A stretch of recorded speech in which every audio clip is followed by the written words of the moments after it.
sur les vaisseaux spatiaux, les rochers, les astéroïdes et les mensonges. Bonjour, merci d'être ici avec moi une fois de plus, j'espère que vous allez très bien aujourd'hui, je m'appelle Marie, bienvenue sur ma chaîne. Ces informations peuvent être considérées comme de la science-fiction ou comme le spectateur le voit le mieux et je les publie uniquement à des fins de divertissement. Cependant, je prends mes informations très au sérieux, et pour ceux qui ont des yeux pour voir, j'écris ceci le matin du 26 février 2025. Parfois, les actualités spatiales de la matrice des agences spatiales officielles, comme la NASA, attirent mon attention. Je les laisse généralement passer car pour moi, ce ne sont que d'autres éléments de la structure complète qui maintient la matrice de la Terre en mouvement et existante. Il est tout simplement trop difficile de disséquer chaque morceau d'actualité scientifique spatiale que je vois. Après tout, je sais que je ne peux pas rivaliser avec eux, et avec toute leur cosmologie convaincante et bien structurée, qui en fin de compte, ne reflète pas la vérité de ce qui existe en dehors de la planète Terre. Même si certaines parties de la cosmologie officielle s'avèrent être vraies, les raisons et les explications derrière celles-ci ne tiennent tout simplement pas debout.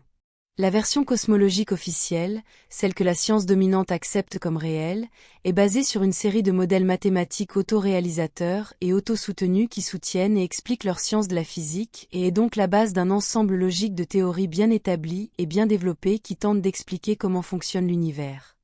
Ils sont très convaincants, car une théorie scientifique est soutenue par des modèles mathématiques, qui à leur tour sont soutenus par la physique de manière réciproque, mais bien qu'ils soient convaincants, ils agissent comme un système de réalité complexe autonome qui n'élucide que partiellement la réalité empirique. Une des principales raisons pour lesquelles la science sur Terre ne peut pas expliquer la cosmologie est qu'elle est basée sur un modèle mathématique très limité qui manque de deux chiffres très nécessaires, étant en base 10 et non en base 12 comme le font à peu près tous ceux qui sont en dehors de la planète. Bien que les mathématiques en base 12 soient plus ou moins comprises sur Terre, je dis plus ou moins, car apparemment elles ne vont pas aussi loin qu'elles le font avec leur base 10. Je veux dire, autant que je sache, ils ne l'utilisent pas pour des formules super compliquées appliquées à l'astrophysique. Le problème avec les modèles mathématiques en base 10, surtout lorsqu'ils sont appliqués à l'astrophysique, est qu'ils enferment les interactions énergétiques et les processus du cosmos dans ce que nous appelons le monde matériel ou le monde des vivants. Par conséquent, cela limite également la perception de celui qui utilise ce modèle. En d'autres termes, la science et les mathématiques de la Terre sont délibérément conçues pour verrouiller la perception de ses habitants dans un point de vue hautement matérialiste seulement. Ce qui laisse tous les autres sujets plus subtils tels que la spiritualité, les émotions et tout ce qui se passe dans les royaumes astraux, simplement comme des curiosités, des créations de l'imagination humaine, des mensonges, et ainsi de suite.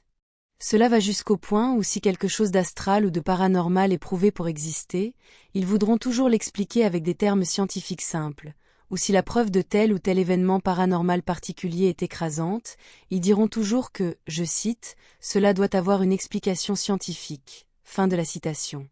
Tout a une explication scientifique, ou presque, mais cela dépend de quelle science, donc, pour décrire plus de choses, vous avez besoin d'une science et de méthodes beaucoup plus étendues, comme celle que la plupart des civilisations interstellaires utilisent, qui n'est pas parfaite non plus et ne peut pas tout expliquer, mais elle peut certainement élucider beaucoup plus que ce dont la science terrestre est capable. La capacité limitée de la science terrestre est l'un des principaux mécanismes qui maintiennent la matrice en vie et fonctionnelle, car elle valide des notions telles que les humains évoluant sur la planète Terre à partir d'ancêtres semblables aux singes, et l'idée que les humains n'existent que sur Terre, que les extraterrestres ne peuvent pas visiter la Terre parce qu'il leur faudrait une éternité pour voyager de leur planète à la Terre, et ainsi de suite. Puis, nous avons les cartes de la Kabbale, qui dictent soi-disant la séquence des agendas que les pouvoirs en place imposeront aux habitants de la Terre. Certaines des dernières cartes, si je me souviens correctement car j'écris ceci de mémoire, sont la menace des astéroïdes et ensuite la fausse invasion extraterrestre, qui finirait par unir les peuples de la Terre et mettre en place le tout nouveau ordre mondial.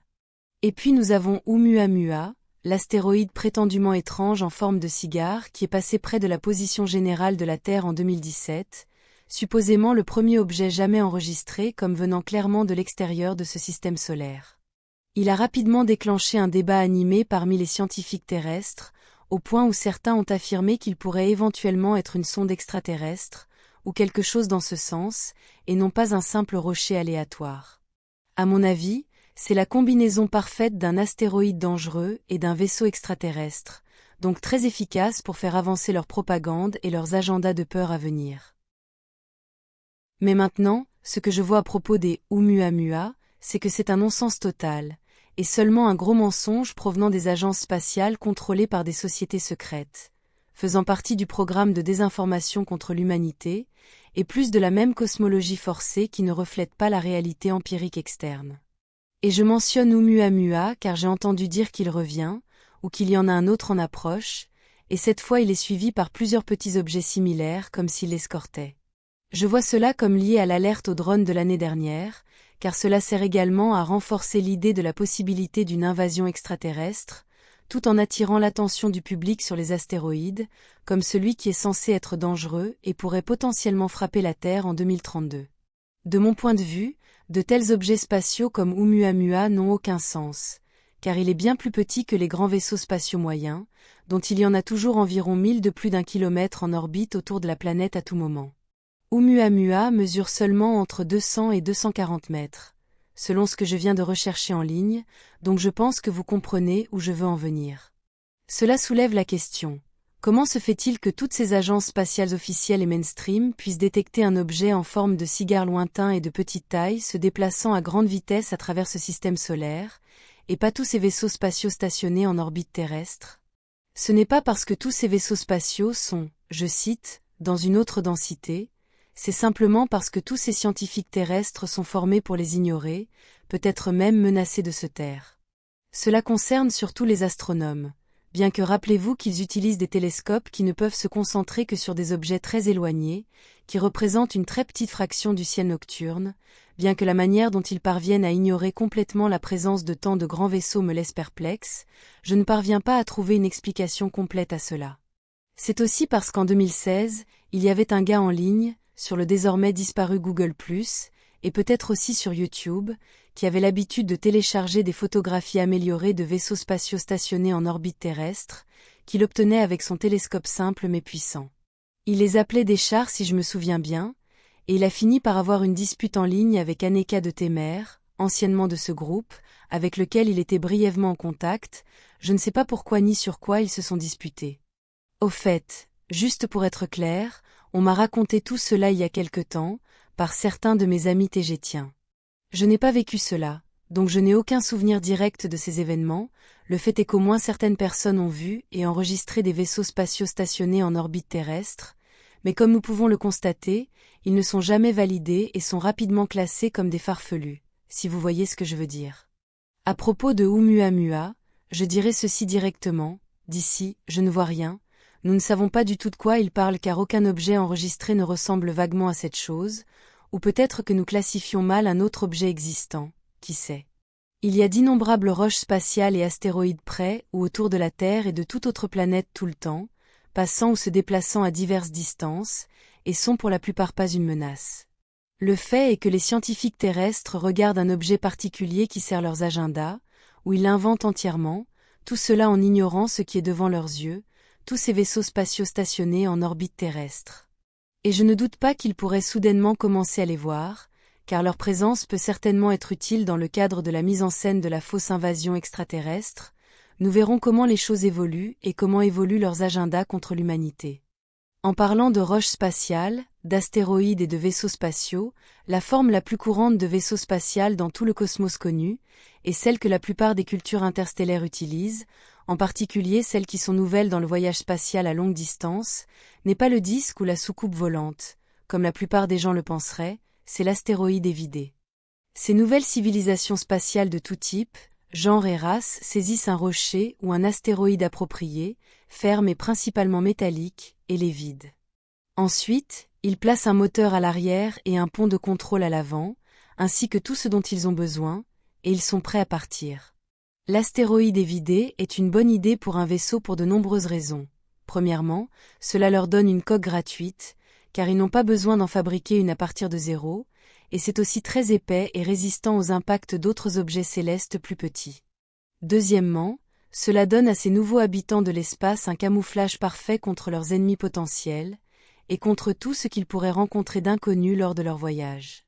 Bien sûr, à mesure que leur science progresse, et en conséquence de leurs propres voyages spatiaux et des autres cultures plus avancées avec lesquelles ils commencent à interagir, ils découvrent rapidement de meilleures méthodes et matériaux de construction de vaisseaux spatiaux, et avec l'avènement de défenses de pointe, boucliers et armes, le camouflage en tant que tel est rendu obsolète. Ainsi, les roches creuses et les astéroïdes sont une excellente option pour les nouvelles civilisations interstellaires qui viennent de découvrir l'hyperespace et comment le manipuler à leur convenance. Ainsi, après avoir atteint un certain niveau élevé de développement technologique, la forme la plus courante des vaisseaux spatiaux est le modèle ou les modèles de science-fiction, avec leurs variations infinies.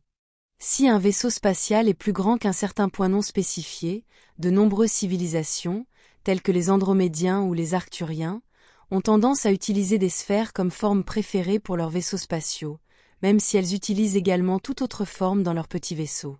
Une sphère est une forme logique pour les vaisseaux de grande taille, car dans l'espace, vous n'avez pas une idée claire de ce qui est en haut et de ce qui est en bas, et comme ils sont si grands, ils sont incapables d'atterrir sur une planète, donc le vaisseau spatial en forme de science-fiction classique est inutile dans leur cas. Un autre dernier point que je veux partager avec vous aujourd'hui est que du point de vue de la plupart des croyants dans la théorie de la Terre plate, si les agences spatiales traditionnelles mentent, alors la Terre doit être plate. Ils affirment également qu'il n'existe pas de photographie claire existante de la Terre depuis l'espace, je veux dire toute la Terre, pas seulement des suborbitales, supposément parce que personne ne peut quitter la planète. Je pense que c'est correct car il n'y a pas de telle photographie, mais leurs conclusions sont trompeuses. Je suis assez convaincu que la vraie raison pour laquelle il n'y a pas de photographie de la Terre de loin est à cause de tous les grands vaisseaux spatiaux stationnés autour, et de toute la politique impliquée dans la présence potentielle d'un vaisseau spatial en position de prendre de telles photographies, y compris la directive première de la Fédération galactique, et ainsi de suite. C'est tout pour aujourd'hui. Comme toujours, merci d'avoir regardé ma vidéo et d'avoir liké, partagé et vous être abonné pour plus, cela aide beaucoup cette chaîne à grandir, et j'espère vous voir ici la prochaine fois. Avec beaucoup d'amour et d'appréciation, votre amie, Marie.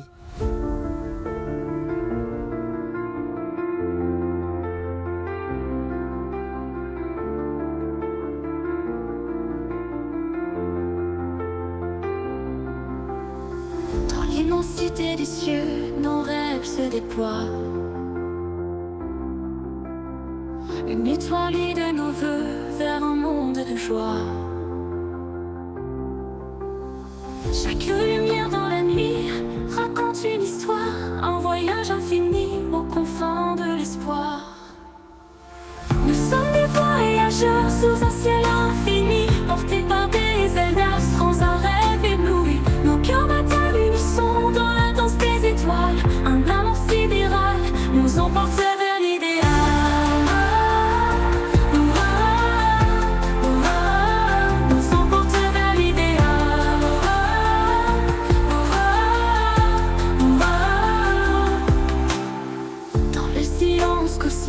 Nous trouvons notre voix. Chaque note symphonique résonne avec moi. Un souffle de l'univers remplit nos âmes de lumière. Avec toi je veux parcourir un amour sidéral et fier. Nous sommes des voyageurs sous un ciel infini, portés par des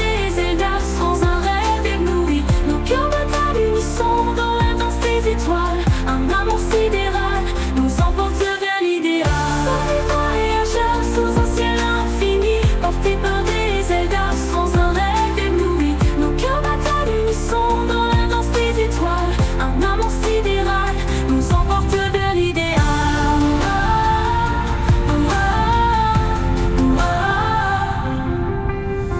Au-delà des galaxies, nos rêves se réalisent. Main dans la main ensemble vers